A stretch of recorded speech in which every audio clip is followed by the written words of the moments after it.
இப்போ வந்து குழலிலிருந்து யாழிருந்து தன் மக்கள் மழலை சொல் கேளாது. மழலை சொல் கேட்டாவே நமக்கு சந்தோஷம் தான். வந்து பாடினாவே இன்னும் அதுக்கு ஒரு சந்தோஷமா இருக்க தேவையில்லையா? அதனால் கொஞ்சம் அமைதியாக இருந்தால் இன்னும் பாடல்கள் சிறப்பாக கேட்கும், காதல் வந்து ஒலிக்கும், அது இசையாக இருக்கும். அமைதியாக இருந்தால் இன்னும் நன்றாக இருக்கும். இப்போ அப்பாசாமி பாடினாங்க. அப்பாசாமின்னா கைலாசநாதர் பாட்டு முடிஞ்சிச்சு. இப்போ பிள்ளைசாமி பார்க்கலாம். வந்து பிள்ளைசாமின்னா பிள்ளை யார் சாமி வந்து பாடுவாங்க, திகழேணி. பசங்க பார்த்தா வந்து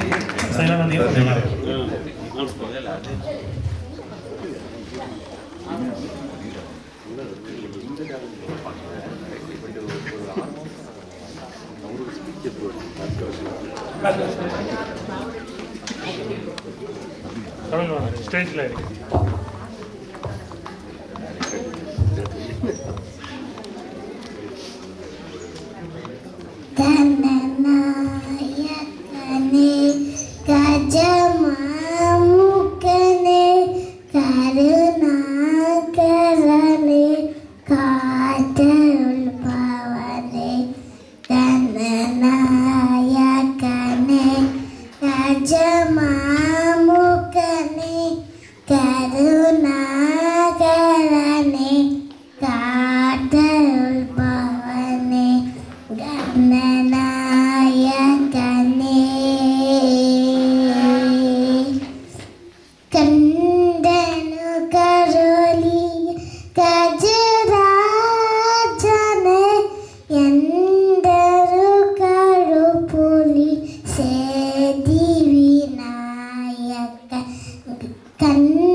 மற்ற எல்லா கடவுளும் விட பிள்ளையாருக்கு ஒரு சிறப்பு.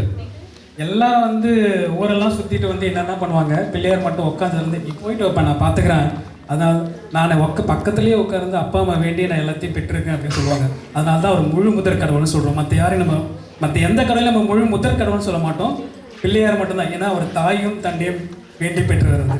ஸோ பரத கரகோஷங்களை கொடுத்துடலாம். தெரியல